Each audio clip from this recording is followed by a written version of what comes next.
दरम्यान याच प्रकरणावर उपमुख्यमंत्री एकनाथ शिंदे सुद्धा भाष्य केलेलं आहे। महिलांवर अत्याचार करणाऱ्यांना फाशीची शिक्षा झाली पाहिजे असं शिंदे म्हणाले। तर या आरोपींना फाशीची शिक्षा देण्यासाठी सरकार प्रयत्न करेल असंही त्यांनी म्हटलंय। शिवाय आरोपी कोणत्याही पक्षाचा असला तरी गय केली जाणार नाही। पुण्याच्या घटनेवरील आरोपीवर कठोर कारवाई करण्याचे निर्देश यावेळी शिंदेंनी दिलेत। मी स्वतः मुख्यमंत्री स्वतः त्याच्यामध्ये लक्ष घालून आहेत, अजितदादा लक्ष घालून आहेत। मी स्वतः पुणे पोलीस आयुक्तांशी बोललो आणि यावर कठोर कारवाई करण्याच्या सूचना सरकारच्या वतीने आम्ही दिलेल्या आहेत आणि आरोपी कुठल्याही परिस्थितीमध्ये तात्काळ त्याला अटक होईल, कारण त्याचे सगळे जे काही लागे बांधे आहेत ते सगळे पोलिसांच्या हाती आलेले आहेत।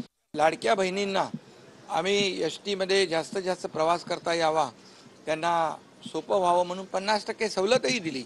परंतु अशा प्रकारचे नराधम त्यांच्यावर अत्याचार करत असतील तर त्या कुणालाही सोडलं जाणार नाही, त्यांची खैर केली जाणार नाही आणि अशा नराधमांना फाशीची शिक्षा झाली पाहिजे यासाठी सरकार पूर्णपणे प्रयत्न करेल।